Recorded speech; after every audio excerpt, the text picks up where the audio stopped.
देखिए यहाँ पर अभी जो हमने 11वीं गाथा की चर्चा की उसमें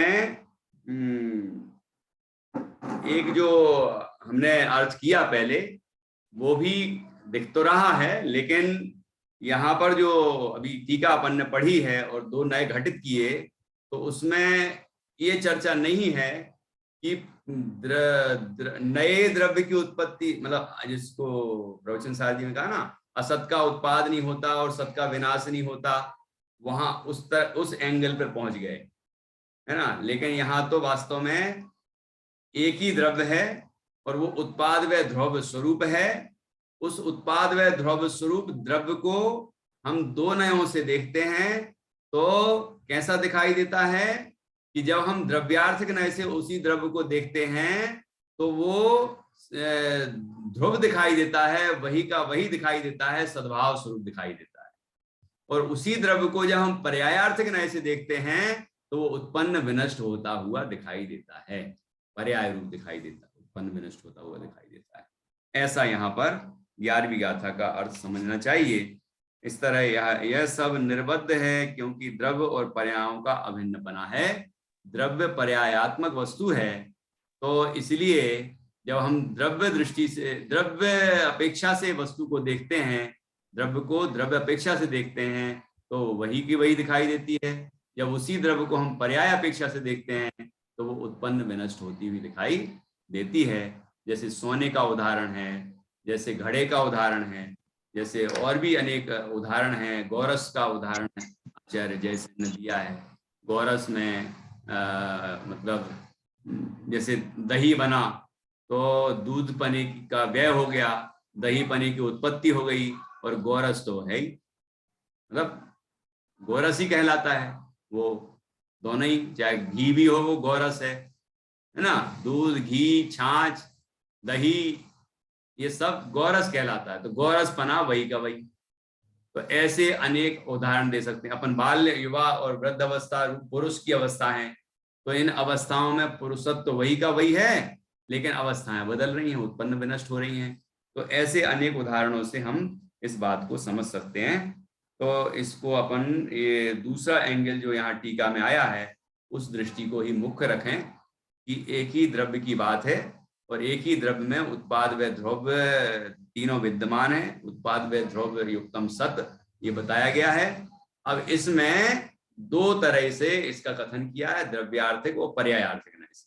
द्रव्यार्थिक नय से जब हम देखते हैं तो वह वस्तु सद्भाव मात्र दिखाई देती है, वही की वही दिखाई देती है। और उसी वस्तु को जब हम, उसी द्रव्य को जब हम पर्यायार्थिक नय से देखते हैं तो उत्पन्न विनष्ट होती हुई दिखाई देती है। और यह बात निर्बद्ध है, मतलब इसमें बाधा नहीं है, क्योंकि प्रत्येक द्रव्य द्रव्य पर्यायात्मक, प्रत्येक वस्तु द्रव्य पर्यायात्मक है, इसलिए इसमें कहीं कोई बाधा नहीं है। और द्रव्य पर्याय दोनों अभिन्न है, ठीक है ना। अब अपन अगली गाथा में चलते हैं, 12वीं गाथा, जो अब द्रव्य पर्यायों के अभिन्न पने का कथन करते हैं। ये भी बहुत छोटी सी टीका है। अपन थोड़े और चर्चाएं कर ली हमने, है ना, 11वीं गाथा के बीच में, इसलिए विषय थोड़ा लंबा हो गया, नहीं तो ये दोनों गाथाएं आज होनी थी। तो अभी देखिए, सरल है, जल्दी समझ में आ जाएगी। ये 12वीं गाथा देखिए, इसमें द्रव्य तथा पर्यायों के अभिन्न पने का कथन किया गया।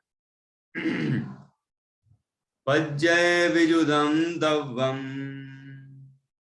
पज्जय विजुदम दव्वम, दव्य विजुत्ताय पज्जयाणथी, दव्य विजुत्ताय पज्जयाणथी, दौर्णम अनन्यभूतम, दौर्णम अनन्यभूतम, भावं समणा परुविन्ति, भावं समणा परुविन्ति, पज्जय विजुदम दब्बम, पर्याय से विजुदम मतलब वियुक्त अर्थात रहित, दब्बम द्रव्य, और दब्ब वियुत विजुत्ताय या मतलब और द्रव्य से रहित, वियुक्त, रहित, भिन्न। पज्जयानर्थी पर्याय नहीं है, पर्याय से रहित द्रव्य नहीं है और द्रव्य से रहित पर्याय नहीं। पर्याय के बिना द्रव्य नहीं होता और द्रव्य के बिना पर्याय नहीं होता। ठीक है। दोनम अनन्य भूतम, दोनों अनन्य भूत हैं, अभिन्न हैं, एक रूप हैं, एक हैं। ठीक है। दोनम अनन्य भूतम भावम समणा परुवंती, ये अनन्य भूतम भावम, अनन्य भाव स्वरूप हैं दोनों ही, मतलब प्रत्येक द्रव्य द्रव्य पर्यायात्मक है, मतलब नित्यानित्यात्मक है। देखो एक जगह पर्याय का अर्थ, पर्याय अर्थ के नए के जो 4 पॉइंट बताए ना, 4, वो पर्याय का अर्थ होता है। पर्याय अर्थ के नए का विषय अनित्य, पहले विशेष, अनित्य, भेद और अनेक, इन चारों को कहते हैं पर्याय, क्योंकि ये चारों पर्याय अर्थ के नए के विषय। और सामान्य, नित्य, अभेद और एक, ये चारों द्रव्यार्थ के नए के विषय हैं, इसलिए इन चारों को कहते हैं द्रव्य। इसलिए मैं जब बोलता हूं द्रव्य और पर्यायात्मक द्रव्य है, तो वहां पर यह समझना है कि द्रव्य जो है, द्रव्य वो जो कि गुण पर्यायवान है, प्रमाण का विषय हुआ, है ना। पूरा द्रव्य जो नित्यानित्यात्मक है, भेदात्मक है, एकानेकात्मक है, सामान्य विशेषात्मक, ऐसा पूरा द्रव्य वो प्रमाण का विषय है। तो आचार्य कह रहे हैं कि प्रत्येक द्रव्य द्रव्य पर्यायात्मक है और वो द्रव्य पर्याय उस द्रव्य में अनन्य हैं, अभेद हैं, एक रूप हैं, उनमें प्रदेश भेद नहीं है। ठीक है ना, एक वस्तु है वो। तो ये जो निरूपण किया है किसने किया? समणा परुविंती, श्रमणों ने कहा है। और महाश्रमण कौन है? तीर्थंकर परम देव।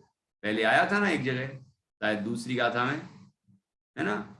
तो महाश्रमण जिनेंद्र भगवान ने कहा है, तीर्थंकर देव, और उसके बाद उनके अनुसार ही अन्य श्रमणों ने कहा है, दिगंबर संतों ने कहा है। ठीक है, तो वो सभी ले लेना यहां पर अर्थ। अब देखिए इसका अन्वय अर्थ पढ़ते।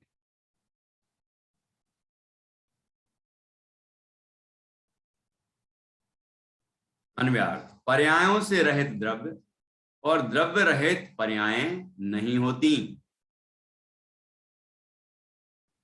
दोनों का अनन्य भाव श्रमण प्ररूपित करते हैं। ठीक है, श्रमणों ने क्या बताया है कि दोनों अनन्य हैं, द्रव्य और पर्याय दोनों अनन्य हैं, अभेद हैं, एक वस्तु हैं। ठीक, दृष्टि का विषय में जो द्रव्य है वो इतना प्रसिद्ध हो गया है मुमुक्षुओं के अंदर कि जैसे ही वो द्रव्य शब्द सुनते हैं उन्हें लगता है ध्रुव, नित्य, कूटस्थ, वही का वही, ऐसा लगने लगता है। लेकिन द्रव्य का अलग अलग अर्थ होता है।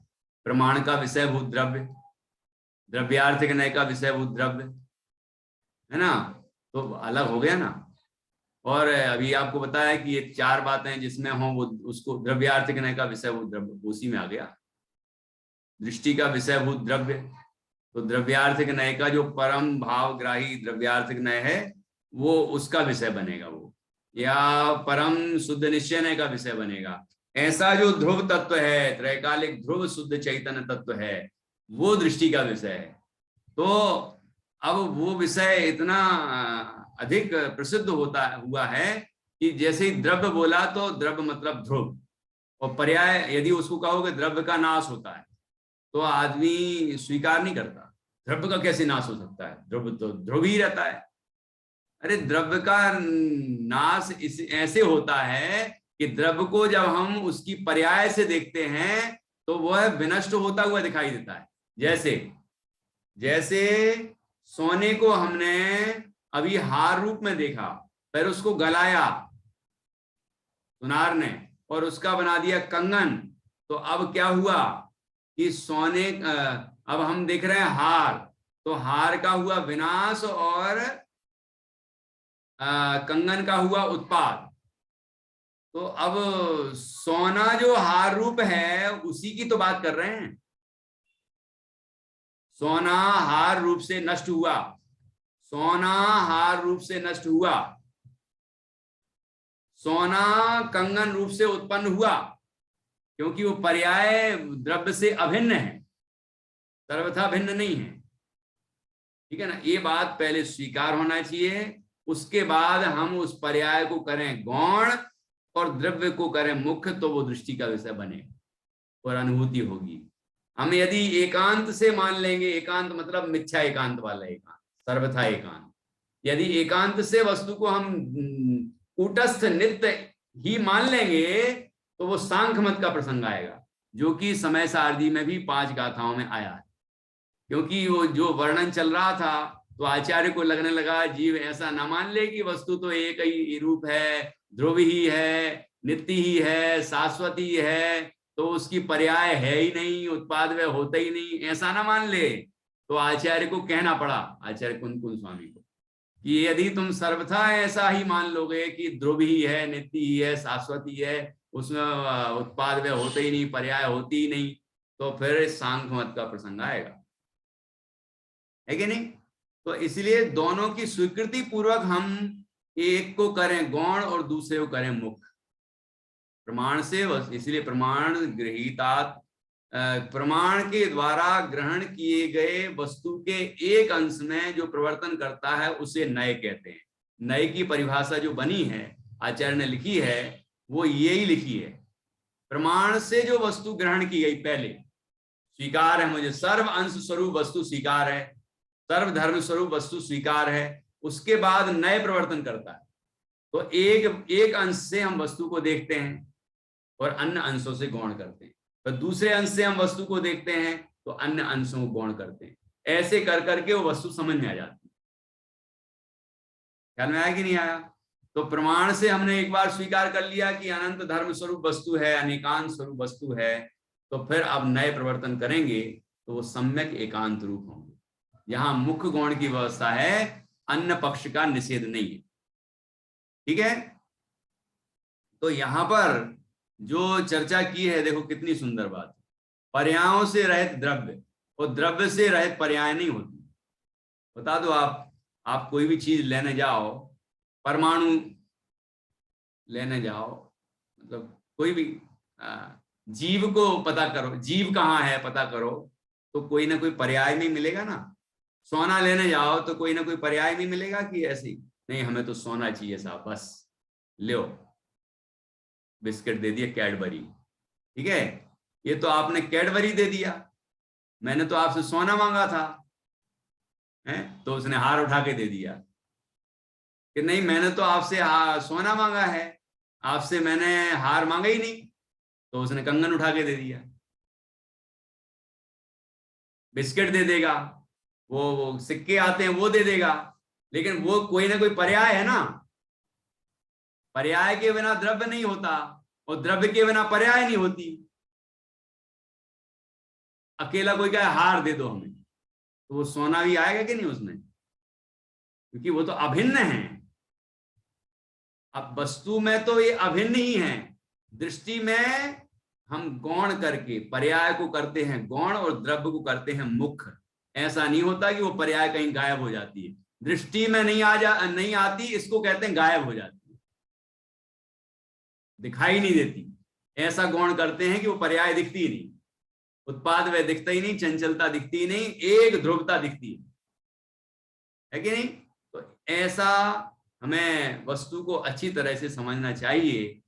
ये बात देखो यहाँ कितनी बढ़िया तरीके से लिखी है, पर्यायों से रहित द्रव्य और द्रव्य रहित पर्यायें नहीं होती, दोनों का अनन्य भाव, एक रूप भाव, अभेद भाव अन्नपने का अभाव, वह श्रवण प्ररूपित करते हैं।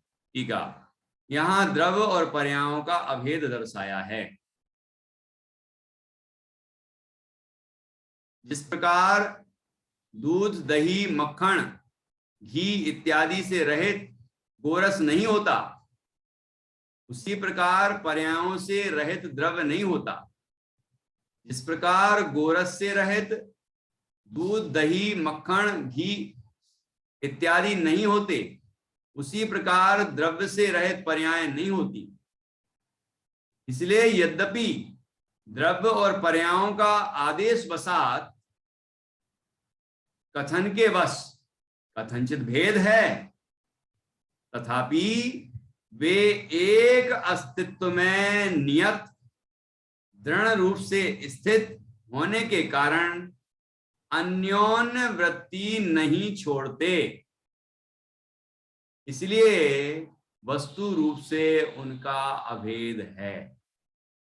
अन्योन्य वृत्ति नहीं छोड़ते, नीचे फुटनोट में अर्थ लिखा है, एक दूसरे के आश्रय से निर्वाह करना, एक दूसरे के आधार से स्थित रहना, एक दूसरे के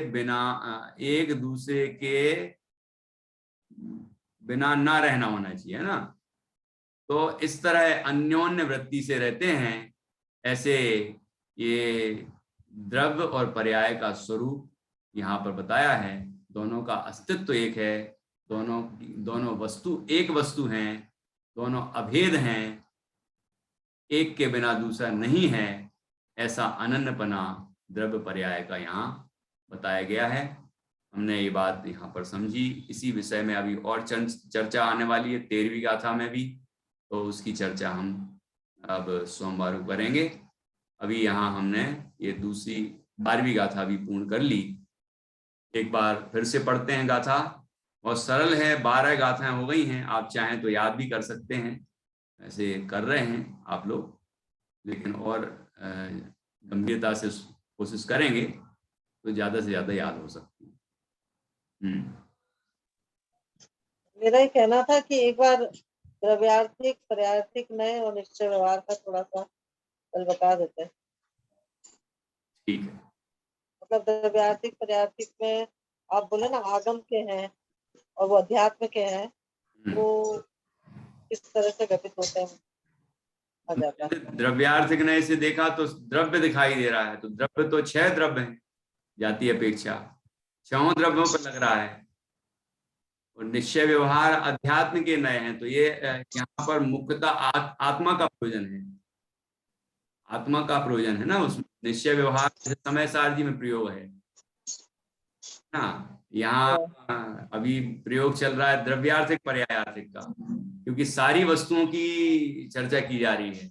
सामान्य का स्वरूप बताया जा रहा है। जहाँ वस्तु सामान्य का स्वरूप है, वो सभी मतलब द्रव्यार्थिक का विषय है, वस्तु का सामान्य का विषय है।